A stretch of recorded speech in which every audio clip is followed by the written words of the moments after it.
Pozdrav pričaljupci! Danas smo u rubrici A čemu to služi? Pa čemu služe stari papiri, časopisi, crteži, igrače, karte i slične stvari? Danas ću vam dati par prijedloga, možda vam se svida, možda vi smislite vlastite. Dakle, ako imate stare igrače, karte, bilo kakve vrste ili ste skupljali neke karte dok ste bili mali pa vam sad više nisu zanimljive, kako ih možete iskoristiti? Na te karte ili bilo kakve kartončiće, mi smo recimo išli na bilo kakve kartončiće, možete zalijepiti sličice vaših omiljenih likova iz crtića, iz priča i slično.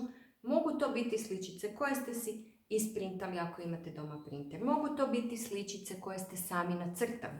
Mogu to biti sličice iz časopisa starih da ih ne bacate, pogotovo ako imate kakav dječji, mi smo ih sve već reciklirali, ili iz neke stare bojanke. E sad, što sa tim karticama na kojima su sličice, svašta možete raditi. Evo prvog primjera. Ako možete isprintati, nacrtati, pripremiti dvostruke sličice, možete si pripremiti igru pamćenja. To jest memory, popularan, jel? Kako smo si posudili riječ iz engleskog. Dakle, ako imam ovu djevojčicu, onda ju imam 2 puta i onda memory dalje znate igrati. Mi smo ovo stavili na stari karton od starih kutija za cipele, evo, pa smo ih malo ukrasili i imamo već godinama ovu igru i svašta s njim možemo igrati. Ono što još možete napraviti, recimo pogotovo ako imate ovako neke karte koje ste skupljali, ovo je naš sin davno skupljao motore, kamione i slično, našoj kćeri to nije baš tak napeto i zanimljivo. Znači ove karte, na njih umjesto ovih sličica koje su u originalu na njima, možemo staviti naše crteže ili naše karte koje želimo i osmisliti neku novu kartašku igru, vašu vlastitu, sa novim pravilima. Zašto recimo u vašoj kartaškoj igri najviše ne bi vrijedile one karte koje inače baš i ne vrijede puno, kao što je 2, 3, 4 i slično. Sljedeća igra je jedna od nama najdražih, malo je posuđena iz društvenih igri koje postoje na sve strane, ali ne morate za nju ništa kupovati. Nađete neku staru traku i sad uzmete ove kartice sa likovima. Evo, ja neću ovaj puta varati, nego ću izvući jednu. Ne vidim što je na njoj. Zataknut ću ju traku i imam krizu identiteta. To jest, ja sam sad sugeriram i moj kamerman da je naopačke. Evo ga, sad je bolje. Meni tak svejedno, ja ne vidim što je na njoj. I ja bih sad trebala pogoditi koji sam ja lik, vjerujte mi, nemam pojma. Dakle, recimo, jesam li ja životinja? A osoba s kojom igrate vam odgovori da ili ne. Jesam životinja. Jesam li ja mala životinja? Ne. Jesam li ja ogromna životinja? Jesam li ja dinosaur? Jesam li ja zmaj? Kit? I tako dalje. Očajna sam jer još nisam pogodila, da vidimo što sam ja. Zakon može. Ovo bih uvijek prihvatila. Dakle, ovako možete igrati sa svojim ukućanima, bilo koje likove, veli može to biti i sličica iz časopisa, nije bitno. Sad ćemo malo maknuti ovo srčeko, zanemarite trag na mom čelu ako ga još ima. Sa tim karticama također možete napraviti i ovo. Jednu društvenu igru. Kako možete napraviti društvenu igru? Prvo trebate imati kocku, ako ste pratili naše priloge, onda znate kako se radi ovakva velika, ali možete imati i malu.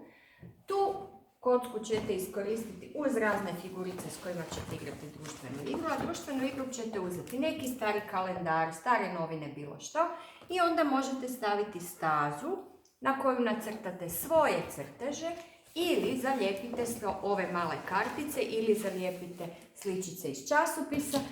Nemojte zaboraviti dodati neke dodatke. Znači, neka polja budu izazovi, neka polja budu neka pitanjica, neke smiješne stvari koje treba napraviti. Ako nemate veliki papir i ne želite da vam igra bude fiksna, da na nju zalijepite te crteže, nego želite da vam oni i dalje budu slobodni, uzmite neku maramu, plahtu, ručnik, bilo što, stavite lijepo ovako na pod. Na njega posložite svoje sličice kao stazu na opačke, morate gore dodati brojeve, to možete na neke male papiriće. Složite stažu kako hoćete, recimo na cilj možete staviti jednu čokoladicu, pa onaj ko pobjedi u igri, ko prvi dođe do čokoladice, taj će ju osvojiti i lijepo igrate. Kad ste gotovi, kartice opet možete koristiti za bilo što, a maramu lijepo uredno složite, ne ovako kao ja, pa će vam poslužiti da ju vratite mami ako ste od mame posudili. Što još možete napraviti? Uzeti bilo kakvu torbicu ili kutijicu Sve te kartice izmiješati i u torbicu ih lijepo staviti i onda igrati igru pričomat.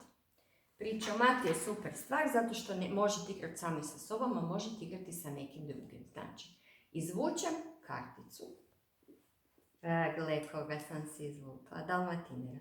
I sad smislim nešto o tom Dalmatineru što ću reći kao početak neke priče. Recimo, jednom davno živio jedan mali Dalmatiner u Dubravi. Pozdrav svim mojim prijateljima iz Dubrave.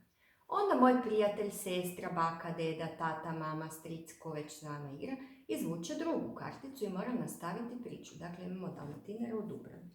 Sad sam izvukla, ajme meni, majko moja, kako se ono zove, ovo je, joj, ne mogu se sjetiti kako se zove Dakica, mislim da se zove, uglavnom, to je jedan dinosaur leteći, jel?